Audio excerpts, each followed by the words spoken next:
¿Alguna vez nos hemos parado a pensar en lo que hay detrás de un gesto tan simple como encender el fogón? Pues ese acto casi diario nos conecta directamente con uno de los momentos más, transformadores de toda la historia humana, el dominio del fuego. Y ojo, no fue un avance cualquiera, fue literalmente la chispa que lo cambió todo. Nuestra dieta, cómo nos organizábamos como sociedad, incluso nuestra propia biología. Bueno, pues este es el viaje que vamos a hacer. Empezaremos en un mundo sin fuego, veremos cómo logramos domar la llama, cómo fue esa primera comida cocinada, el impacto brutal que tuvo en nuestra especie y finalmente cómo ha evolucionado todo hasta la cocina de hoy. Venga, vamos con el primer punto. Para entender la importancia del fuego, primero hay que imaginar cómo era la vida sin él. Y la verdad, era un mundo increíblemente hostil, un lugar donde nuestros antepasados se enfrentaban a desafíos enormes solo para poder comer algo cada día. Fijaos en el contraste, es que es brutal. Por un lado, la dieta cruda. Comer así era duro, literalmente.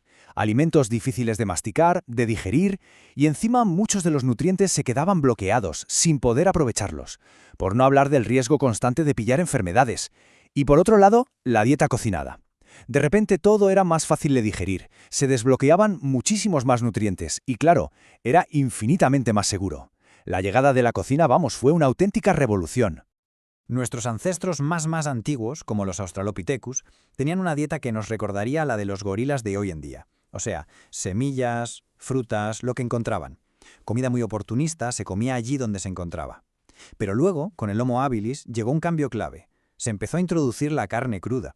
Y esto fue fundamental, porque ese aporte extra de proteínas y grasas fue lo que empezó a alimentar y a permitir el desarrollo de un cerebro más grande. Y aquí es donde la historia da un giro de 180 grados. Llegó el momento clave, el paso de temer los incendios que provocaba la naturaleza a entenderlos y finalmente a ser capaces de controlarlos. Pero ojo, al principio nuestra relación con el fuego era pasiva. El Homo erectus, por ejemplo, no sabía crear fuego. Lo que hacía era, por así decirlo, cosecharlo. Si caía un rayo y provocaba un incendio o había una erupción, iban, recogían las brasas y hacían lo imposible por mantenerlas vivas. Se convirtieron en auténticos guardianes de una llama que no tenían ni idea de cómo encender por sí mismos. Pero claro, esa dependencia de la naturaleza no podía durar para siempre. Y ahí es donde entra en juego el ingenio humano. Se desarrollaron dos métodos que lo cambiaron todo. Por un lado, la percusión, que no es otra cosa que golpear ciertas piedras, como el sílex, para hacer saltar una chispa. Y por otro, la fricción, frotar una madera contra otra hasta que el calor generado prendía un poco de yesca. Y ¡zas! Por primera vez en la historia, teníamos el poder de crear fuego, luz y calor cuando quisiéramos. Vale, ya sabemos hacer fuego. ¿Y ahora qué? La pregunta era obvia, ¿verdad? ¿Para qué lo usamos? Pues la respuesta a esa pregunta es, ni más ni menos, el inicio de lo que hoy llamamos gastronomía. Pero claro, una cosa es saber que se cocinaba y otra poder demostrarlo. ¿Cuál es la evidencia más clara y más antigua que tenemos de que los humanos cocinaban la comida a propósito? Porque para un arqueólogo no vale con encontrar un hueso quemado. Eso podría ser de un incendio forestal. La clave está en encontrar la prueba de que hubo intención de cocinar. Pues la respuesta es alucinante. Nos tenemos que ir muy atrás en el tiempo. La evidencia más sólida que tenemos ahora mismo nos sitúa hace 790.000 años, casi 800.000 años. Increíble, ¿verdad? ¿Y cómo se puede saber algo así? Pues la clave está en un yacimiento en Israel. Allí, un grupo de científicos analizó los dientes de un pez enorme y descubrieron algo que lo cambió todo. Los dientes se habían calentado, pero a una temperatura controlada, por debajo de los 500 grados. Y esto es fundamental, porque un incendio forestal lo habría carbonizado todo. Esta temperatura, sin embargo, es perfecta para cocinar. No hay duda, fue un acto deliberado, la primera barbacoa de la historia, por así decirlo.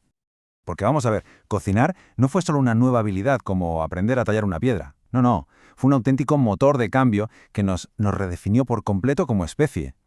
Y aquí está la clave de todo. Cocinar los alimentos hizo que fueran mucho más fáciles de digerir. Esto liberó una cantidad de energía brutal que antes nuestro cuerpo gastaba en la digestión.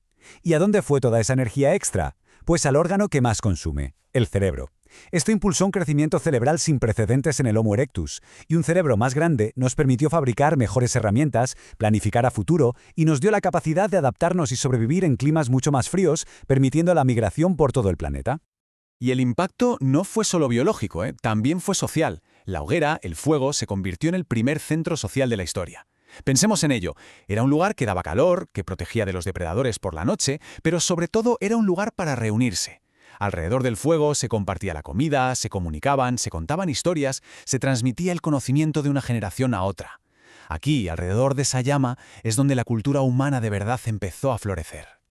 Venga, y ahora vamos a dar un salto enorme en el tiempo. Vamos a ver cómo esa primera hoguera ha ido evolucionando hasta convertirse en las cocinas supertecnológicas que tenemos hoy en día.